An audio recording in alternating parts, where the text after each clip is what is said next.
এজন্য তিনি বললেন ইয়াহাবু লিমান ইয়াশাউ ইনাসান ওয়া ইয়াহাবু লিমান ইয়াশাউ যুকুর আও ইউযাওয়িজুহুম যুকরানান ওয়া ইনাসা ওয়া ইয়াজআলু মান ইয়াশাউ আকিমা ইন্নাহু আলীমুন কাদির। পড়েন সুবহানাল্লাহ।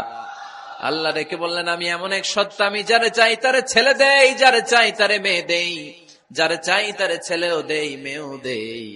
আমি এমন এক সত্তা, যারে চাই না তারে ছেলেও দেই না মেয়েও দেই না। তিনি কে? তিনি দেন। এজন্য শুকরিয়া করবেন কার? তিনটা চলে গেল, ছেলে হোক মেয়ে হোক, শুকরিয়া করব। 4 নাম্বার, ছেলে দেখ মেয়ে দেখ, সন্তান হওয়ার সাথে সাথেই ছেলের কানে বা মেয়ের কানে আজান দিতে হবে। কে দিতে হবে? আজান দিতে হবে। দেন না আপনারা? দিবেন নাকি ইমাম সাহেব হুজুর আসবে তারপরে দিবে বসে থাকেন? খতিব সাহেব হুজুর না আসলে তার আজান দেওয়া যাবে না, বড় হুজুর না আসলে তার দেওয়া যাবে না, এরকম না। মুসনাদে আহমদ ইবনে হাম্বলের হাদিস, ফাতেমা রাদিয়াল্লাহু তাআলা আনহার প্রথম সন্তান ইমাম হাসান রাদিয়াল্লাহু তাআলা আনহু, আল্লাহ রাসূলের নাতি ইমাম হাসান যখন জন্মগ্রহণ করলো,